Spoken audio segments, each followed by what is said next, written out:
সময়টা দ্বিতীয় বিশ্বযুদ্ধের। জাপানের ছোট্ট একটি দ্বীপ ওকুনেশিয়া, যা ইতিহাসের সবথেকে অন্ধকার গোপন তথ্যগুলোর একটি লুকিয়ে রেখেছিল। সেই সময় এই দ্বীপটি মানচিত্রে ছিল না, এমনকি কেউ জানতই না যে এই নামে কোনো দ্বীপ রয়েছে। এই দ্বীপে ছিল একটি কারখানা, যেখানে হাজার হাজার টন রাসায়নিক অস্ত্র যেমন মাস্টার্ড গ্যাস এবং টিয়ার গ্যাস উৎপাদন করা হতো। হাজমার্ট স্যুট পরিহিত শ্রমিকরা প্রতিদিন এই কারখানায় কাজ করত, অথচ তারা প্রায় জানতো না যে তারা যেসব রাসায়নিক পদার্থের সংস্পর্শে আসছিল, যে কারণে তারা ধীরে ধীরে বিষক্রিয়ায় আক্রান্ত হচ্ছিল। 1971 সালে এই ভয়াবহ দ্বীপে 8টি সাদা খরগোশ ছেড়ে দেওয়া হয়, তবে এগুলো কোনো সাধারণ খরগোশ ছিল না। এইসব খরগোশ বহু আগেই বিলুপ্ত হয়ে গিয়েছিল। পরবর্তী সময়ে এই খরগোশ এই দ্বীপের এমন পরিবর্তন করেছিল যা কেউ কখনো কল্পনাও করতে পারেনি। হ্যাঁ, আপনি ঠিকই শুনেছেন, এই 8টি খরগোশই একটি দ্বীপের পরিবেশ পরিবর্তন করে দিয়েছিল। কিন্তু কিভাবে, তা জানতে হলে ভিডিওটি শেষ পর্যন্ত দেখতে হবে। এজন্য এখনই একটা লাইক দিয়ে ভিডিওটি শেষ পর্যন্ত দেখতে থাকুন। আর যদি আমার ভিডিও নতুন দেখে থাকেন তাহলে এখনই সাবস্ক্রাইব করে নিন, যেন পরবর্তীতে এরকম ইন্টারেস্টিং ইনফরমেটিভ ভিডিও সবার আগে দেখতে পারেন। 1925 সালে জেনেভা প্রোটোকলে স্বাক্ষর করে জাপান যে তারা রাসায়নিক অস্ত্র তৈরি বা ব্যবহার করবে না, তবে নিয়ম মেনে চলার পরিবর্তে তারা গোপনে এই অস্ত্রগুলো তৈরি করা শুরু করে। এজন্য তারা এমন একটি গোপন স্থান খুঁজছিল যা হবে মানব সভ্যতা থেকে বিচ্ছিন্ন, কিন্তু সহজে সেখানে পৌঁছানো যাবে। ওকুনেশিয়া এই কাজের জন্য একদমই আদর্শ ছিল। মাত্র 2.5 কিলোমিটার আয়তনের এই দ্বীপটি ছোট এবং দূরবর্তী হওয়ায় যে কারো নজর এড়ানো সম্ভব ছিল। তবে নিকটেই সামরিক বন্দর এবং রেল লাইন থাকার কারণে পরিবহন ছিল অনেক সহজ। 1929 সালে জাপান এই গোপন প্রকল্পের নির্মাণ কাজ শুরু করে। এই দ্বীপটিকে তাদের মানচিত্র থেকে মুছে ফেলে এবং কঠোর গোপনীয়তার মধ্যে ঢেকে রাখে। কাজ করার জন্য নিয়ে আসা শ্রমিকদের নীরব থাকার শপথ করানো হয়েছিল। যদি তারা এই প্রকল্পের বিষয়ে কথা বলতো তাহলে তাদেরকে কারাদণ্ড দেওয়া হতো। কিন্তু অনেক শ্রমিকই বুঝতে পারেনি যে তারা রাসায়নিক অস্ত্র নিয়ে কাজ করছে, যতক্ষণ না তারা অসুস্থ হয়ে পড়ছিল। 1929 থেকে 1945 সালের মধ্যে এই কারখানায় 6000 টনেরও বেশি বিষাক্ত গ্যাস উৎপাদিত হয়েছিল, যার মধ্যে ছিল মাস্টার্ড গ্যাস এবং টিয়ার গ্যাস। যুদ্ধ শেষ হবার পর মার্কিন বাহিনী এই স্থাপনা আবিষ্কার করে, তবে জাপানের রাসায়নিক অস্ত্র কর্মসূচির প্রমাণ হিসেবে ব্যবহার করার বদলে তারা সংশ্লিষ্ট সমস্ত নথি ধ্বংস করে দেয়, যার কারণে এই দ্বীপের অন্ধকার ইতিহাস চাপা পড়ে যায়। কর্মীরা তাদের গোপন তথ্য এবং ক্ষত নিয়ে বাড়ি ফিরে যায়। সেখানে কাজ করেছিল 6000-এরও বেশি মানুষ, যাদের বেশিরভাগই দীর্ঘমেয়াদী স্বাস্থ্য সমস্যায় ভুগেছিল এবং তাদের ত্বকে ফোসকা, শ্বাস প্রশ্বাসের সমস্যা এবং নানা জটিলতা তৈরি হয়েছিল। বছরের পর বছর তাদের ইতিহাস অজানা থেকে যায়। 1988 সালের আগে জাপান সরকারও এই স্থাপনার অস্তিত্ব আনুষ্ঠানিকভাবে স্বীকার করেনি। এদিকে ধীরে ধীরে দ্বীপটি ধ্বংসস্তূপে পরিণত হয়। সেই সময় এই দ্বীপে খুব কম পর্যটক আসতো, এবং যারা আসতো তারা বন্য প্রাণীর জন্য নয়, বরং ধ্বংসাবশেষ দেখতে আসতো। দ্বীপটির একমাত্র স্থায়ী বাসিন্দা ছিল একটি ছোট্ট অতিথিশালার তত্ত্বাবধায়ক, যারা দ্বীপের সুন্দর সৈকতে পর্যটকদের আকৃষ্ট করার চেষ্টা করত, যেন এখানে পর্যটকরা বেশি বেশি আসে। কিন্তু প্রকৃতির নিজস্ব একটা পরিকল্পনা ছিল। গাছপালাও ধীরে ধীরে ধ্বংসস্তূপ ঢেকে ফেলে।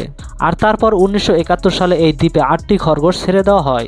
এরপর যা ঘটেছিল তা দ্বীপটির গল্পকে চিরকালের জন্য বদলে দিয়েছিল, এবং এখান থেকেই গল্পটি নতুন মোড় নেয়, যা একই সঙ্গে আকর্ষণীয় এবং কিছুটা বিতর্কিতও ছিল। খরগোশরা ওকুনেশিয়া দ্বীপে কিভাবে এলো, এ বিষয়ে অনেকে অনেক মতামত দেয়, কিন্তু তার মধ্যে অন্যতম হলো 1971 সালে একটি প্রাথমিক বিদ্যালয়ের শিক্ষার্থীরা শিক্ষা সফরে গিয়ে দ্বীপটিতে 8টি খরগোশ ছেড়ে দেয়। শুনতে খুবই সাধারণ মনে হচ্ছে, কিন্তু ধৈর্য ধরুন, আরও ইন্টারেস্টিং কিছু অপেক্ষা করছে। কিছু স্থানীয়দের মধ্যে যখন রাসায়নিক অস্ত্র তৈরির কারখানাটি বন্ধ হয়ে যায়, তখন পরীক্ষার জন্য ব্যবহৃত কিছু খরগোশ এখান থেকে পালিয়ে যায় এবং কোনো রকমে টিকে থাকতে সক্ষম হয়।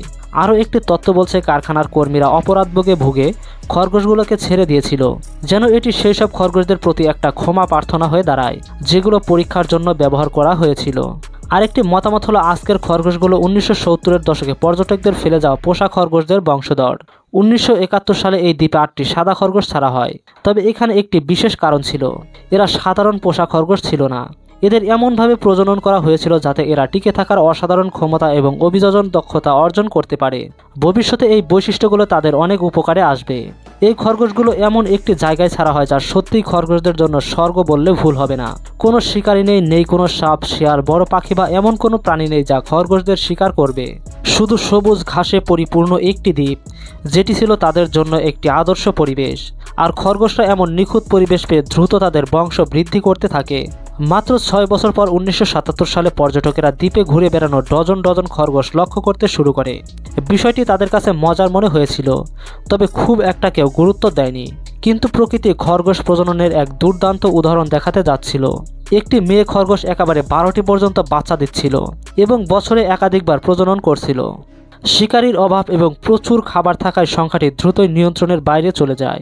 1980-এর দশকের শুরুর দিকে দ্বীপটি শত শত খরগোশের আবাসস্থলে পরিণত হয়, যা শুরু হয়েছিল 8টি সাদা খরগোশ দিয়ে এবং তা দ্রুতই রঙের বৈচিত্র্যের রূপ নেয়। বাদামি, কালো এবং দাগযুক্ত নানা প্রজাতির খরগোশ জন্ম নেয়। তবে আরও একটি অদ্ভুত বিষয় ঘটছিল।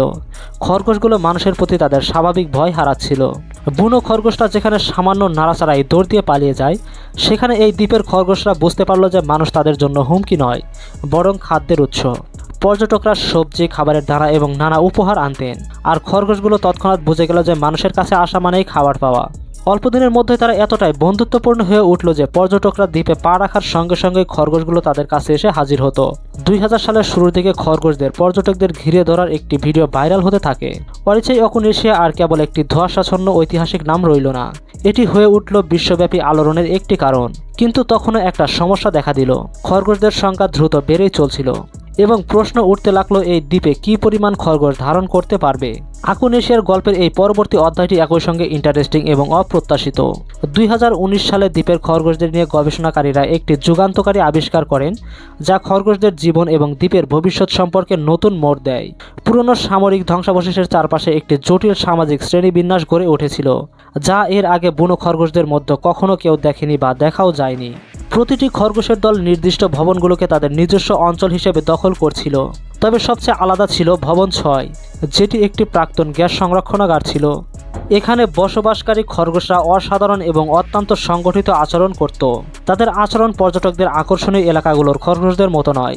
এই ধ্বংসাবশেষে বসবাসকারী খরগোশরা মানুষের থেকে সতর্ক দূরত্ব বজায় রাখত। তারা একটি নজরদারি ব্যবস্থা চালু করেছিল, যেখানে বয়স্ক খরগোশরা ধ্বংসাবশেষের উৎস স্থানে থেকে পাহারা দিত এবং তরুণ খরগোশরা নিচে ঘুরে বেড়াত। আরও ইন্টারেস্টিং ছিল ধ্বংসাবশেষকে তাদের প্রয়োজন অনুযায়ী মানিয়ে নেওয়ার দক্ষতা। বৃষ্টির সময় খরগোশরা বন্যা থেকে বাঁচতে উঁচু স্তরে উঠে যেত, আর গ্রীষ্মে তারা ছায়ার নিচের অংশে আশ্রয় নিত। কার্যত তারা যুদ্ধের এই অবশেষটিকে এক ধরনের বহুতল খরগোশ অ্যাপার্টমেন্টে পরিণত করছিল। গবেষকরা তখনই অবাক হয়েছিল যখন তারা লক্ষ্য করল প্রহরী বদল নামে একটি ঘটনাকে প্রত্যক্ষ করার মাধ্যমে। তারা দেখল নির্ধারিত সময় পরপর খরগোশরা সমন্বিতভাবে তাদের অবস্থান বদল করছে। কিছু খরগোশ যখন পাহারার দায়িত্বে ছিল, তখন অন্যরা বিভিন্ন কাজ করছিল। তাদের এই সংগঠিত সামাজিক ব্যবস্থা বিজ্ঞানীদের বুনো খরগোশদের আচরণ সম্পর্কে প্রচলিত ধারণাকে বদলে দিয়েছিল। অভিযানের সময় গবেষকরা থার্মাল ক্যামেরার সাহায্যে খরগোশদের রাতের কার্যকলাপ পর্যবেক্ষণ করত। এতে দেখা যায় শিকারী পাখি কাছাকাছি এলে পাহারায় থাকা খরগোশরা বিশেষ ছন্দে পা ঠুকছিল। এর ফলে তৈরি হওয়া কম্পন কংক্রিটের ধ্বংসাবশেষের মধ্য দিয়ে সমস্ত খরগোশগুলোকে সতর্ক করছিল। আরও ইন্টারেস্টিং বিষয় ছিল, এই চালাক কৌশল শুধু খরগোশদের বাঁচাচ্ছিল না, বরং ধ্বংসাবশেষের সংরক্ষণের সহায়ক হচ্ছিল। এই আবিষ্কারটি গবেষকদের মনে গভীর প্রশ্ন উত্থাপন করেছিল। কিভাবে এই খরগোশগুলো, যেগুলো একসময় গৃহপালিত গবেষণাকারীর প্রাণী ছিল, আর মাত্র কয়েক প্রজন্মের মধ্যে এত উন্নত টিকে থাকার কৌশল গড়ে তুলছিল। এটি প্রাকৃতির আশ্চর্যজনক একটি নমুনা, যে প্রকৃতি কেবল টিকে থাকে না, এটি ইতিহাসের ছায়াতে উন্নতি এবং অসাধারণ উপায় খুঁজে নেয়। 2014 সালের মধ্যে অকুনেশিয়া সম্পূর্ণরূপে একটি পর্যটন কেন্দ্রে পরিণত হয়েছিল। প্রতি বছর 1 লক্ষাধিক পর্যটক সেখানে আসত, আর খরগোশদের ঝাঁক ধরে পর্যটকদের কাছে যাওয়া সোশ্যাল মিডিয়ায় জনপ্রিয় হয়ে উঠছিল এবং ভাইরালও হচ্ছিল। তবে এই নতুন খ্যাতির ক্ষেত্রে কিছু অপ্রত্যাশিত চ্যালেঞ্জও সামনে আসে। প্রথমত, খাদ্যের সমস্যা। পর্যটকরা এত বেশি পরিমাণ খাবার আনত যে অনেক খরগোশ তাদের প্রাকৃতিক খাদ্য যেমন ঘাস ও গাছপালা খাওয়া ছেড়ে দিয়েছিল। পরিবর্তে তারা ফেরিঘাট এবং জনপ্রিয় পথগুলোর আশেপাশে জড়ো হতো এবং মানুষের আনানো খাবারের জন্য তারা অপেক্ষা করত। এমনকি কিছু খরগোশ ঘাস পাতা খাওয়া বন্ধ করে দিয়েছিল। তারা শুধু মানুষের দেওয়া খাবারই খেত। এই 8টি মূল খরগোশ এখন 1000-এরও বেশি হয়ে গেছে। দ্বীপে গবেষণা চালানো বিজ্ঞানীরা একটি ইন্টারেস্টিং বিষয় লক্ষ্য করে। খরগোশগুলো নিজেদের মধ্যে সামাজিক দল তৈরি করছে।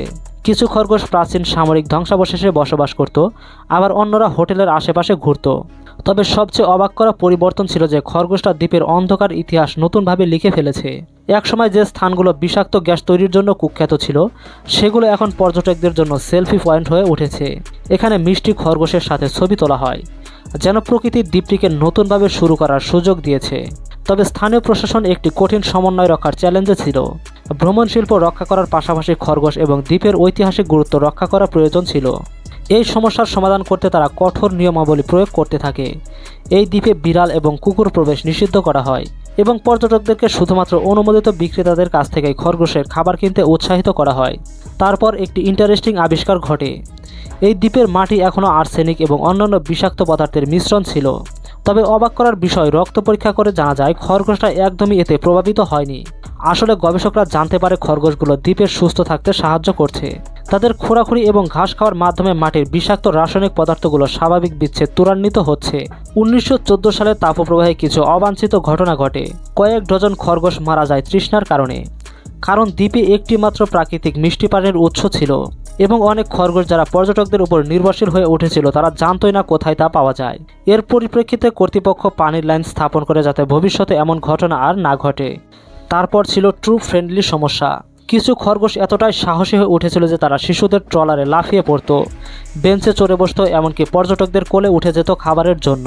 এর ফলে কিছু মজার ঘটনা ঘটতো, কিন্তু অরাজক মুহূর্ত তৈরি হয়েছিল। যেমন খরগোশরা ক্যামেরা বা ফোন খাবার ভেবে ছিনতাই করার চেষ্টা করত। সাইনবোর্ডে পর্যটকদের তাদের দরজা বন্ধ রাখার পরামর্শ দেওয়া হতো, কারণ কৌতূহলী খরগোশরা খাবারের সন্ধানে রুমে ঢুকে পড়ত। কিছু দর্শনার্থী এমন রিপোর্ট করেছেন যে তারা ঘুম থেকে উঠে দেখছিল খরগোশরা তাদের ব্যালকনিতে সকালের নাস্তার জন্য অপেক্ষা করছিল। এই বিস্ময়কর পরিবর্তনটি বিজ্ঞানীদের দৃষ্টি আকর্ষণ করেছে যে প্রকৃতি কিভাবে অন্ধকার অতীতের স্থানগুলোকে পুনরুদ্ধার করছে, তাও কোনো রকম পয়সা খরচ না করেই। খরগোশগুলো যেন দ্বীপের অঘোষিত মালিক হয়ে উঠেছে। যারা একসময় রাসায়নিক অস্ত্র কারখানায় পরিশ্রম করেছিল তাদের উত্তরসূরিরা এখনও সেখানে আসে, যেখানে তাদের পূর্বপুরুষরা ভয় এবং গোপনীয়তার সাথে কাজ করত। পর্যটকরা যখন খরগোশদের সাথে যোগাযোগ করতে ভিড় জমায়, তখন একটি ছোট জাদুঘর নিশ্চিত করে এই দ্বীপের ইতিহাসের অন্ধকার দিকটি ভুলে না যাওয়ায়।